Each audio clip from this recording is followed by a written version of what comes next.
It's 6:47 p.m. You finally close your laptop and your body does that little exhale like you're free. Then Slack pings.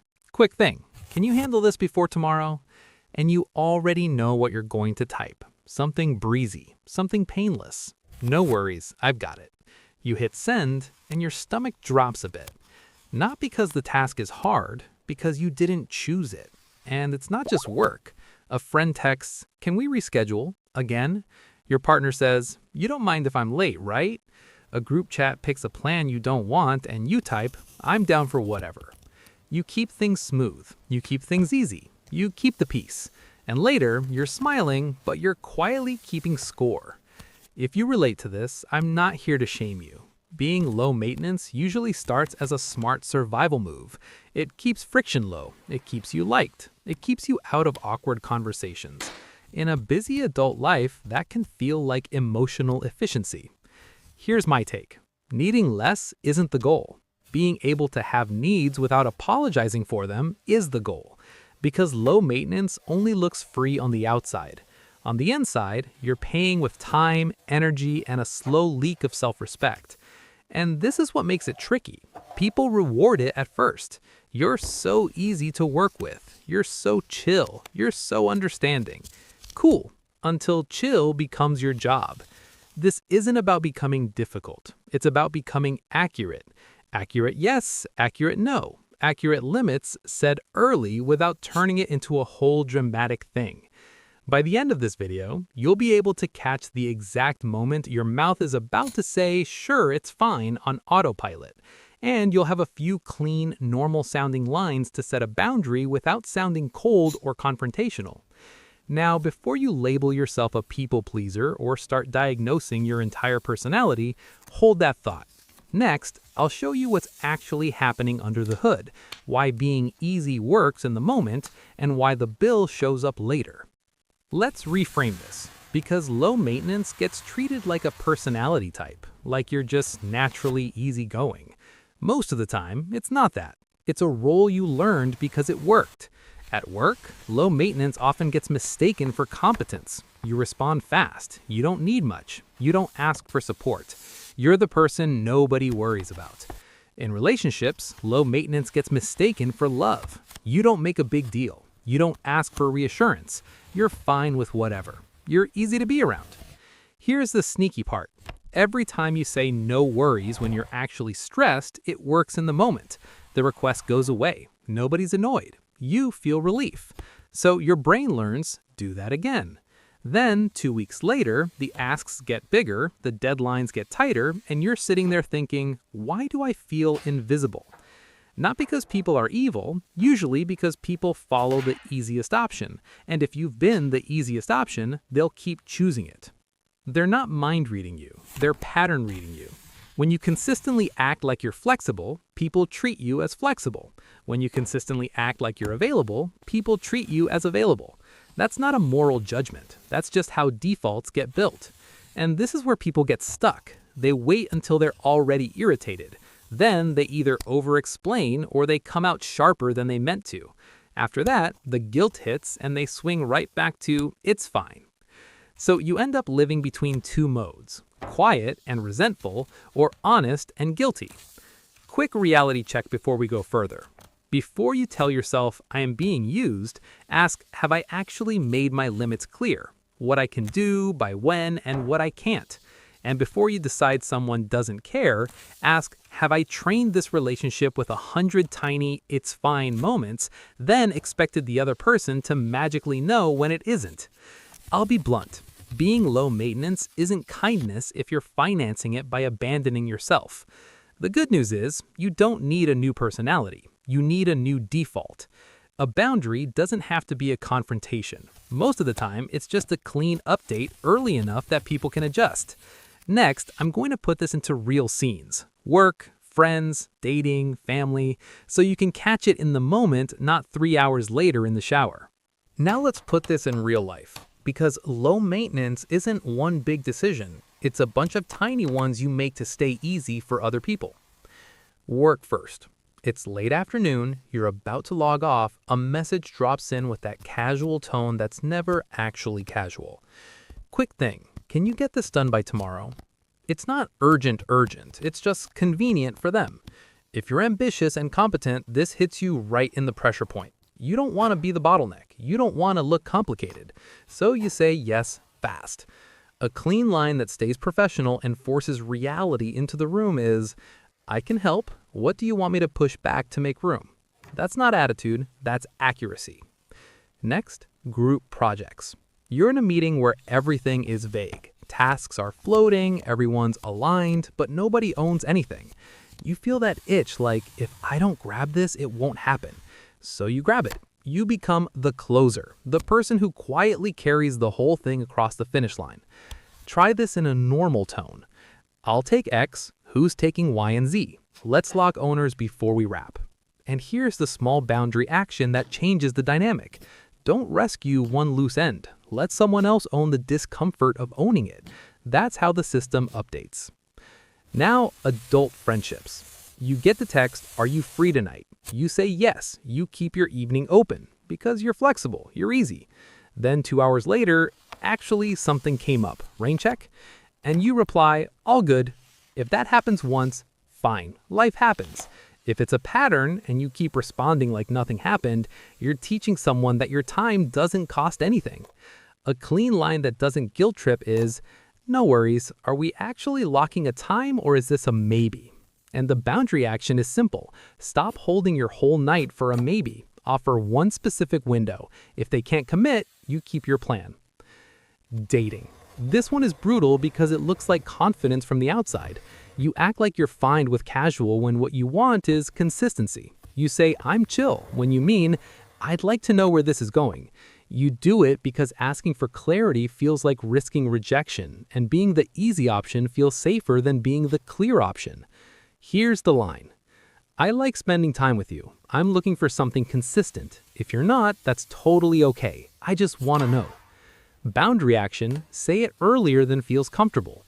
Early clarity is awkward. Late clarity is expensive. Family. You're the one who doesn't complain, so you get the least consideration. You're the one who can handle it, so you handle everything. And family has a special way of making limits feel like betrayal. Keep it clean. I can help, but I can't be the default. I can do Saturday afternoon, or I can't do it this week. Boundary action, don't over-explain. Give a limit, give an option, and let it sit. Now, if you're listening and thinking, okay, but I'm just trying to be a good person, I get it. This is the part people get wrong. Resentment isn't proof you're ungrateful. It's usually proof you agreed to something your body never agreed to. So don't wait until you're resentful to get honest. Use that irritation as your early warning system. Next, I'll give you a tiny 3-step protocol you can use mid-conversation. Simple, practical, no therapy speak, so you're not trying to invent the perfect boundary sentence while your mouth is already saying, sure. All right, tiny protocol, 3 steps. The goal here isn't to become confrontational. It's to stop agreeing on autopilot. Step 1, buy yourself 10 seconds. You need a pause that sounds normal, not dramatic. Something you can say even when you're caught off guard. Use, let me check and I'll get back to you. At work, let me look at my current priorities and confirm. That one sentence saves you from donating your time just to keep the vibe smooth. Step 2, state the constraint, not your whole inner world. Most people try to set boundaries by explaining feelings. Then it turns into a debate about whether those feelings are reasonable. Keep it concrete. Time, deadline, capacity. I can do this, but not by tomorrow. I'm free Thursday, not tonight. I can stay for an hour, then I'm heading out. I can help with the first part, but I can't own the whole thing. Short, clean, no apology tour. Step 3, give a narrow yes or a clean no and stop talking. A narrow yes sounds like, I can do A, I can't do B. Or, I can do it once, I can't be the default. A clean no sounds like, I can't take that on. Or, I'm not available for that. Then you end the sentence. The silence is doing work for you. Because the most common way people break their own boundary is they keep talking until the boundary melts. A few extra lines that help in common situations. When someone drops a late request at work, I can help, but I need a clear priority trade-off. What should move? When friends keep things vague. I'm down, I just need a specific time. If it's a maybe, I'm going to make other plans. When family assigns you by default. I can do this one time. Going forward, we need to rotate. Now, two quick edge cases, because this is where people mess it up. First, if you're in an environment where any boundary gets punished. If your workplace is punitive, the move isn't be brave. The move is be strategic. Keep it professional. Ask for trade-offs in writing. Confirm priorities in email or Slack. Don't make it personal. And quietly start building your exit options. That's not drama. That's self-respect. Second, if you swing too hard and turn boundaries into walls. If you go from I'm fine to I don't owe anyone anything, you'll feel powerful for a week and lonely for a month. Boundaries aren't a weapon. They're how you stay connected without disappearing. So here's the principle I want you to use. Fair and clean. Fair means you're honest about your limits. Clean means you don't punish people with sarcasm, silence, or tests. You give accurate information early. And if you feel guilty, that's not automatically a sign you did something wrong. It's often just a sign you're breaking an old habit. Next, I'll show you the common mistakes that make boundaries backfire, so you don't do the right thing in the wrong way and end up thinking, see, boundaries don't work. All right, common mistakes. This is where good boundaries get sabotaged by the delivery. First mistake, over-explaining. You finally say no, and then you attach a full documentary. You list your schedule, your stress, your reasons, your context. And now the other person isn't responding to your boundary, they're negotiating your justification. Fix? Make it boring. I can't. Or, I can, but not by tomorrow. Second mistake, apologizing like you did something wrong. You say sorry 5 times for having a calendar. You soften so much, your no turns into a maybe. Fix, swap apology for a clean close. Thanks for understanding. Or, I appreciate the flexibility. Third mistake, waiting until you're already annoyed.